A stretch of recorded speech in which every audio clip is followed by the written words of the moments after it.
Assalamualaikum warahmatullahi wabarakatuh. Salam sejahtera untuk kita semua. Marilah kita panjatkan puji syukur atas kehadirat Tuhan Yang Maha Esa. Atas berkat rahmat dan karunia-Nya lah kami dapat melaksanakan presentasi mengenai pentingnya keamanan komputer. Baik, perkenalkan, nama saya Rista Utami dengan NIM F1A2222045 dari Program Studi Statistika Fakultas Matematika dan Ilmu Pengetahuan Alam. Dalam presentasi ini tentunya saya tidak sendiri, saya bersama teman-teman saya. Ada Aden, Waode Afriani, Aira Eka Kurniawan, Rida Hikmawati Nur, dan Waode Cesilka Awalia. Baik, materi pertama akan dijelaskan oleh Saudara Aden.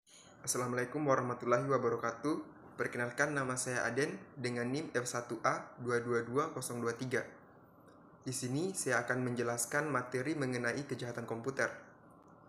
Kejahatan komputer adalah tindakan ilegal dengan menggunakan pengetahuan teknologi komputer untuk melakukan tindak kejahatan, pencurian perangkat keras dan perangkat lunak, manipulasi data, pengaksesan komputer secara ilegal dengan telepon dan mengubah program.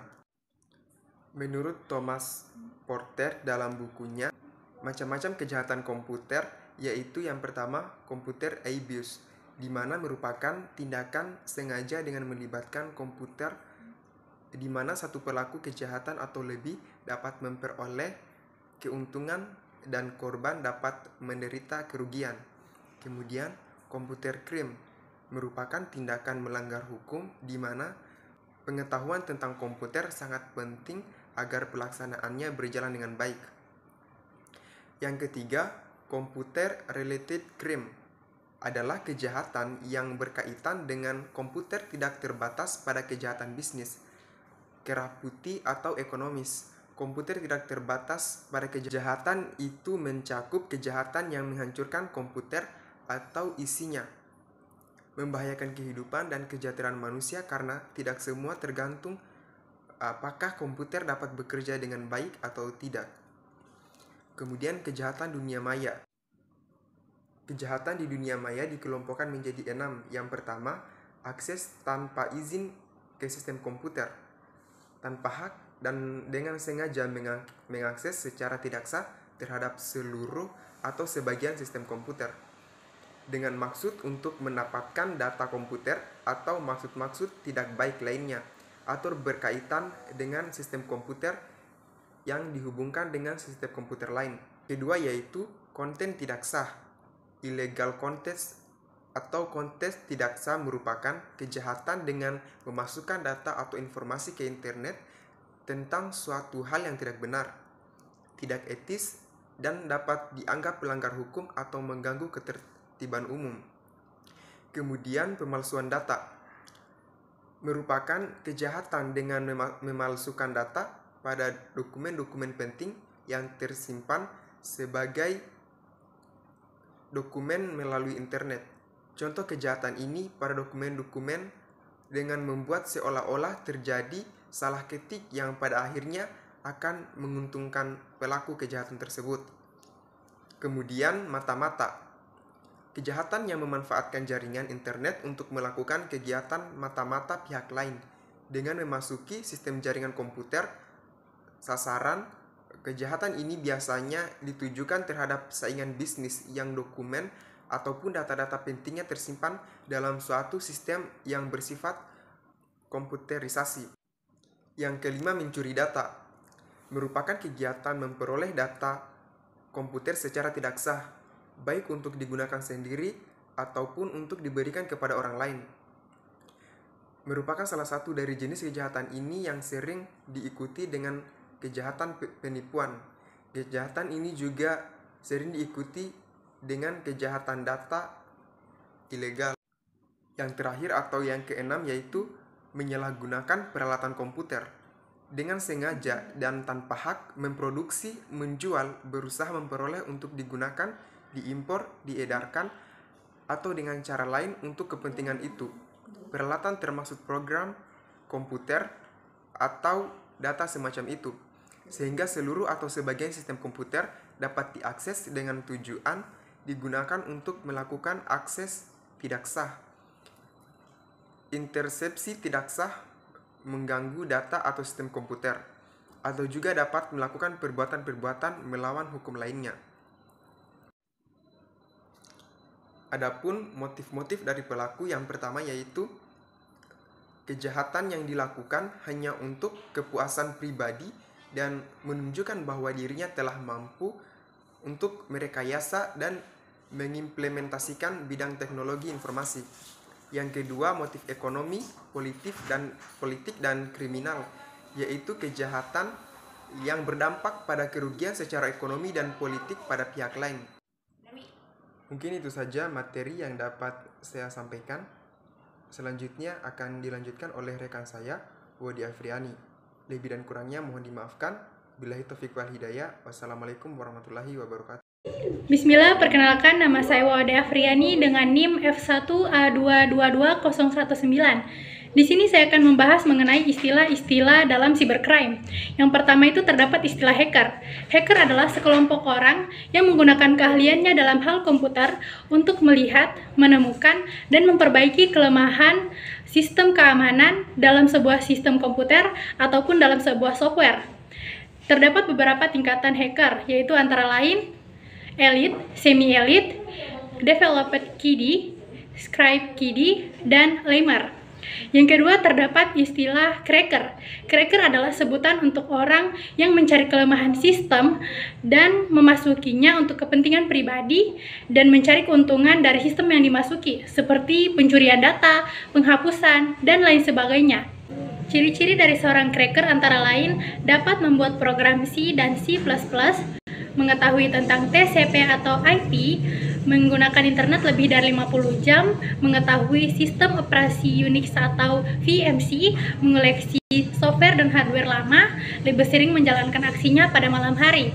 Yang ketiga terdapat istilah spyware. Spyware adalah aplikasi yang membocorkan data informasi, kebiasaan, atau perilaku pengguna dalam menggunakan komputer ke pihak lain tanpa sepengetahuan kita. Yang keempat terdapat istilah spam. Spam adalah penyalahgunaan pengiriman berita elektronik untuk menampilkan berita iklan dan keperluan lainnya yang mengakibatkan ketidaknyamanan bagi para pengguna web. Adapun materi selanjutnya akan dijelaskan oleh Aira Eka Kurniawan. Assalamualaikum warahmatullahi wabarakatuh. Perkenalkan, nama saya Aira Eka Kurniawan dengan NIM F1A2222024. Di sini saya akan melanjutkan materi kedua tentang keamanan komputer. Menurut John D. Howard dalam bukunya An Analysis of Security Incident on the Internet menyatakan bahwa keamanan komputer adalah tindakan pencegahan dari serangan pengguna komputer atau pengakses jaringan yang tidak bertanggung jawab. Aspek keamanan informasi adalah aspek-aspek yang dilingkupi dan melingkupi keamanan informasi dalam sebuah sistem informasi. Ada 6 aspek keamanan menurut Garfinkel. Pertama, privacy atau confidentiality. Menjaga informasi dari orang yang tidak berhak mengakses. Privacy lebih ke arah data-data yang sifatnya privat. Confidentiality berhubungan dengan data yang diberikan ke pihak lain untuk keperluan tertentu dan hanya diperbolehkan untuk keperluan tertentu tersebut. Yang kedua, integrity. Informasi tidak boleh diubah tanpa seizin pemilik informasi. Yang ketiga, authentication. Metode untuk menyatakan bahwa informasi betul-betul asli atau orang yang mengakses atau memberikan informasi adalah betul-betul orang yang dimaksud. Yang keempat, availability, berhubungan dengan ketersediaan informasi ketika dibutuhkan. Yang kelima, access control, cara pengaturan akses kepada informasi yang berhubungan dengan privacy dan authentication. Yang keenam, non-repudiation, aspek ini menjaga agar seseorang tidak dapat menyangkal telah melakukan sebuah transaksi. Sekian dari saya, materi selanjutnya akan dilanjutkan oleh Rida Hikmawati Nur. Assalamualaikum warahmatullahi wabarakatuh. Perkenalkan, nama saya Rida Hikmawati Nur dengan NIM F1A2222044. Pada kesempatan kali ini, saya akan menjelaskan mengenai materi keamanan dan privasi. Keamanan komputer adalah suatu cabang teknologi yang dikenal dengan nama keamanan informasi yang diterapkan pada komputer. Adapun bentuk-bentuk ancaman dari sistem keamanan komputer yaitu yang pertama interupsi atau interruption, yaitu bentuk ancaman terhadap ketersediaan atau availability di mana data dirusak sehingga tidak dapat digunakan lagi. Yang kedua, intersepsi atau interception, yaitu bentuk ancaman terhadap kerahasiaan atau sekresi di mana pihak yang tidak berhak berhasil mendapat hak akses untuk membaca suatu data atau informasi dari suatu sistem komputer. Yang ketiga, modifikasi atau modification, yaitu bentuk ancaman terhadap integritas atau integrity di mana pihak yang tidak berhak berhasil mendapat hak akses untuk mengubah suatu data atau informasi dari suatu sistem komputer. Yang keempat, fabrikasi atau fabrication, yaitu bentuk ancaman terhadap integritas dengan meniru dan memasukkan suatu objek ke dalam sistem komputer. Selanjutnya yaitu privasi.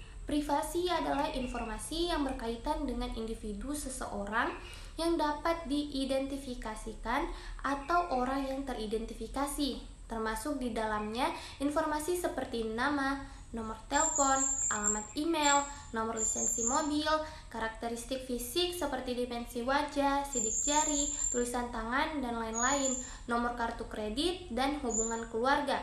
Adapun penanggulangan untuk menangani terjadinya kejahatan internet atau cybercrime yaitu yang pertama, melindungi komputer dengan mengaplikasikan 3 program yaitu antivirus, anti-spyware, dan firewall. Yang kedua, melindungi identitas yaitu dengan tidak memberikan identitas diri dan hal-hal yang bersifat privasi. Yang ketiga, selalu up to date, yaitu dengan melakukan pengupdatean pada komputer secara berkala. Yang keempat, amankan email dengan tidak menanggapi email dengan pesan yang aneh.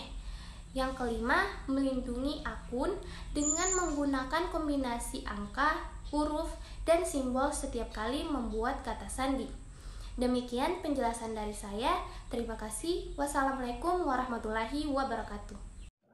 Baik, saya akan melanjutkan materi mengenai kebebasan dan etika komputer. Etika komputer adalah seperangkat asas atau nilai yang berkenaan dengan penggunaan komputer. Etika komputer berasal dari 2 kata, yaitu etika dan komputer. Etika berasal dari bahasa Yunani, yaitu ethos, merupakan adat istiadat atau kebiasaan yang baik dalam individu, kelompok, maupun masyarakat. Dan komputer berasal dari bahasa Inggris. To compute merupakan alat yang digunakan untuk menghitung dan mengolah data. Jumlah interaksi manusia dengan komputer yang terus meningkat dari waktu ke waktu membuat etika komputer menjadi suatu peraturan dasar yang harus dipahami oleh masyarakat luas. Adapun konsep-konsep etika pada penggunaan komputer di antaranya yaitu etika merupakan panduan moral yang mengatur penggunaan komputer dan sistem informasi. Etika sangat penting ketika masyarakat mempunyai persepsi dan ketakutan tertentu terhadap penggunaan komputer. Kemudian Binom mengkategorikan etika menjadi 3 tingkat, yaitu pop, parah, dan teoretis. Etika komputer pop hanyalah exposure ke berbagai cerita dan laporan yang dapat ditemukan dalam media yang populer mengenai sisi baik dan buruk teknologi komputer.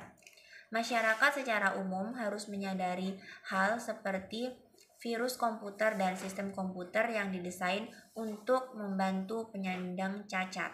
Adapun etika komputer teoretis adalah topik yang menarik banyak peneliti multidisiplin yang menerapkan teori filosofi, sosiologi, dan psikologi ke ilmu komputer dengan tujuan membawa pemahaman baru dalam bidang tersebut.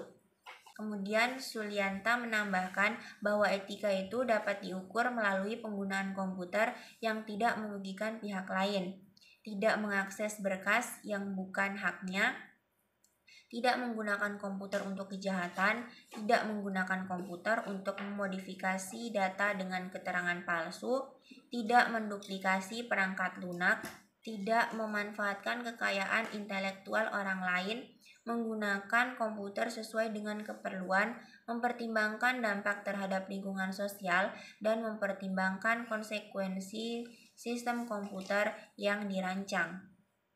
Sekian materi yang dapat saya jelaskan. Kemudian materi selanjutnya akan dijelaskan oleh WOD Cesilka Awalia. Assalamualaikum warahmatullahi wabarakatuh. Perkenalkan, nama saya WOD Cesilka Awalia dengan NIM F1A222-074. Di sini saya akan membacakan materi yang terakhir, keamanan dan kepercayaan. Keamanan informasi dapat diartikan sebagai usaha-usaha yang dilakukan untuk mencegah dan menghadapi tindak kriminal terkait informasi, serta berusaha meminimalkan dampak yang ditimbulkan akibat tindak kriminal tersebut. Era digital merupakan bentuk modernisasi atau pembaharuan teknologi yang sering dikaitkan dengan kemunculan internet dan komputer. Saat ini kita hidup di dunia digital yang serba cepat dan pintar. Saling terhubung menjadi hal yang tidak bisa dihindarkan. Keamanan informasi menjadi tanggung jawab kita bersama, tidak hanya menjadi tanggung jawab pemerintah semata, ataupun jika dalam lingkup organisasi merupakan tanggung jawab bagian IT saja. Untuk itu penting sekali meningkatkan kesadaran pada masing-masing individu terkait keamanan informasi. Budaya new normal akibat pandemi COVID-19 telah menjadikan budaya kerja yang menitik beratkan pada output kerja dibandingkan dengan proses bisnis interaksi secara fisik. Hal ini menjadikan tingkat ketergantungan terhadap teknologi informasi menjadi sangat tinggi. Aspek keamanan informasi menjadi hal yang sangat penting yang tidak boleh diabaikan. Penerapan keamanan informasi dimulai dari diri sendiri dan dilakukan terhadap peralatan yang sering kita gunakan seperti komputer dan gadget. Pengamanan komputer dilakukan dengan penggunaan password untuk akses komputer, memasang antivirus, selalu menggunakan software berlisensi, tidak menggunakan removable media, hard disk eksternal, flash disk, dan orang yang tidak dikenal. Dan jangan lupa untuk selalu melakukan backup data secara berkala. Dengan penerapan keamanan informasi secara baik dan berkelanjutan, maka kesadaran akan keamanan informasi menjadi semakin meningkat dan pada giliran tumbuh menjadi budaya dalam kehidupan sehari-hari yang tidak hanya akan melindungi diri kita sendiri tetapi meluas hingga lingkup yang lebih besar. Sekian dari materi yang saya bawakan. Terima kasih. Assalamualaikum warahmatullahi wabarakatuh.